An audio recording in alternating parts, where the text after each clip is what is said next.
Hello students.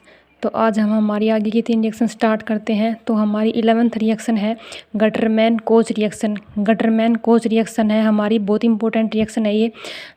इसमें हम क्या लेते हैं, रिएक्टेंट के रूप में यानी कि सबस्ट्रेट के तौर पे हम बेंजीन लेते हैं। और बेंजीन की रिएक्शन किसके साथ करवाते हैं, CO carbon monoxide plus HCl hydrochloric acid और AlCl3 या फिर कॉपर Cl लेविस एसिड के तरह से यूज़ करते हैं। ठीक है, तो इसमें हमें बेंजीन से क्या मिलता है, बेंजल्डिहाइड की फॉर्मेशन मिलती है और प्लस HCl।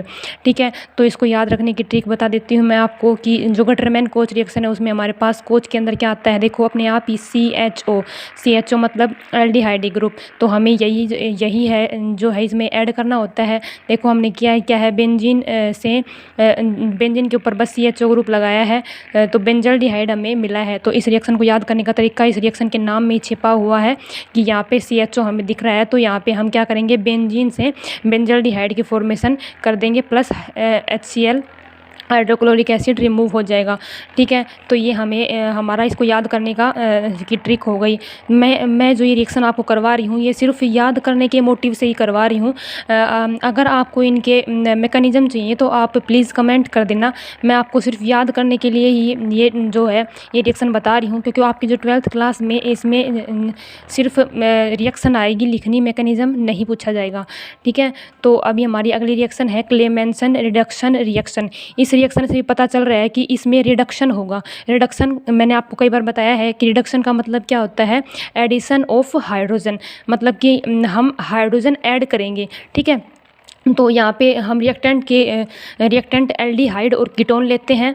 सॉरी, ये कीटोन आएगा, एल्डिहाइड और कीटोन एज ए रिएक्टेंट लेते हैं। जैसे कि ये हमने कीटोन ले लिया RCOR R डैश। ठीक है, यहाँ पे R कोई अलग ग्रुप है एल्केन वाला, ठीक है, एल्काइल, और R डैश अलग एल्काइल ग्रुप है। ठीक है, आपकी मर्जी है, कोई भी ले सकते हो आप, या फिर पेपर में कोई भी आपको ग्रुप दे सकता है। आपको ध्यान किस पे रखना है, इस CO के ऊपर, कि यहाँ पे एल्डिहाइड या कीटोनिक ग्रुप होना चाहिए।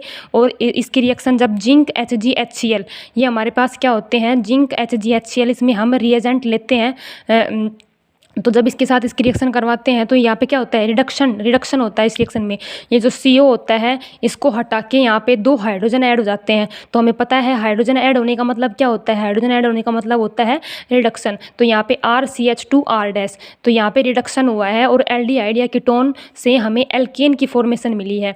ठीक है, यहाँ पे जब इस CO को हटा के CH2 लगाएंगे तो ये हमें मिल जाएगा। ठीक है, यहाँ पे R की जगह आप क्या ले सकते हो, CH3 ले सकते हो, CH3 ले सकते हो, कोई भी एल्काइल ग्रुप आप ले सकते हो। ठीक है, तो यहाँ पे हमने R की जगह CH3 ले लिया और R डैश की जगह भी मान लो CH3 ले लिया। तो ये एसीटोन है, और एसीटोन की रिएक्शन जब हमने जिंक HgHCl के साथ में करवाई तो हमें करना क्या है, बस इस CO की जगह पे ये 2 हाइड्रोजन ऐड करने हैं। इस 2 हाइड्रोजन ऐड करते हैं हमें क्या मिल गया, मेथ एथ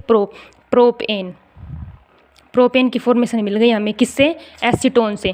तो आपके पास रिएक्शन आती है कि क्लेमेंसन रिडक्शन रिएक्शन को ब्रीफ लिखो, तो आपको ये लिख देनी है। ठीक है, और अगर आपको ये पूछा जाए कि एसीटोन से प्रोपेन की फॉर्मेशन करें तो भी आप इसी रिएक्शन का यूज़ करके एसीटोन से प्रोपेन की फॉर्मेशन आराम से कर सकते हैं। ठीक है, और इस रिएक्शन में क्या होता है, रिडक्शन होता है, हाइड्रोजन की एडिशन, हाइड्रोजन एटम की का एडिशन होता है इसमें। CH3CO CH3, यहाँ पे हाइड्रोजन एटम ऐड हो गए और प्रोपेन मिल जाता है।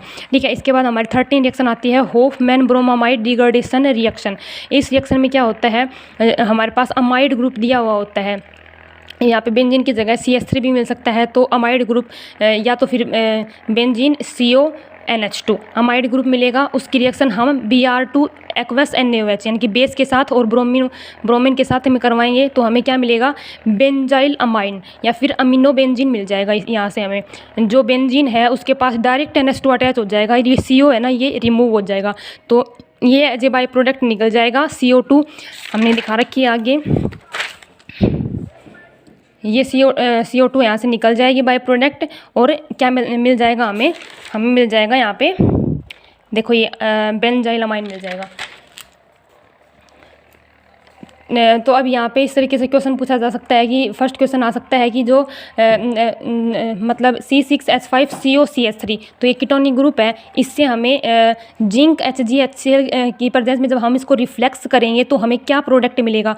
तो बताइए, ये रिएक्शन मैंने आपको पहले करवा दी, बताइए क्या प्रोडक्ट मिलेगा हमें, इसमें कौन सी रिएक्शन यूज़ होगी, इसमें प्रोडक्ट फाइंड करना है हमें और रिएक्शन का नाम बताना है। तो ध्यान से देखिए, देखो ये कीटोनिक ग्रुप है और इसकी रिएक्शन जिंक HgHCl की प्रेजेंस में हो रही है। तो ये कौन सी रिएक्शन अभी अभी करवाई थी, ये क्लेमेंसन रिएक्शन है। तो रिएक्शन का नाम तो क्या हो जाएगा, रिएक्शन का नाम हो जाएगा क्लेमेंसन। क्लेमेंसन रिडक्शन रिएक्शन है और उसमें प्रोडक्ट क्या बनेगा, रिडक्शन करना है। तो इस CO की जगह हमें क्या ऐड करना है, 2 हाइड्रोजन ऐड करने हैं। तो क्या बनेगा C6H5 एज इट इज़, और इस CO की जगह क्या ऐड करना है, CH2, ठीक है, और CH3 एज इट इज़। बताओ क्या करना था, कुछ नहीं करना था। अभी क्या बन गई, नेथ एथ इथाइल बेंजीन बन गया, ठीक है। तो इस तरीके से हमारे पास क्या बन जाएगा, कीटोन से हमारे पास सिंपल एल्केन चेन या फिर इथाइल बेंजीन जो भी बने वो आप बना देना। बस ये रिएक्टेंट के ऊपर डिपेंड करता है कि प्रोडक्ट क्या बनने वाला है। आपको इसमें कीटोनिक या एल्डिहाइडिक ग्रुप देखना है और उसकी रिएक्शन जिंक HgHCl मतलब सबस्ट्रेट को रिएजेंट को ध्यान रखना है और रिएक्टेंट को ध्यान रखना है और प्रोडक्ट बन जाएगा। बस रिएक्शन का नाम ध्यान रखना, क्लेमेंसन रिडक्शन रिएक्शन है और इसमें ये प्रोडक्ट बन जाएगा, ठीक है। आई होप आपको ये समझ में आ गया होगा। अगर आपको ये मेरी वीडियो अच्छी लगी हो तो चैनल को सब्सक्राइब करें, वीडियो को लाइक करें। Thank you.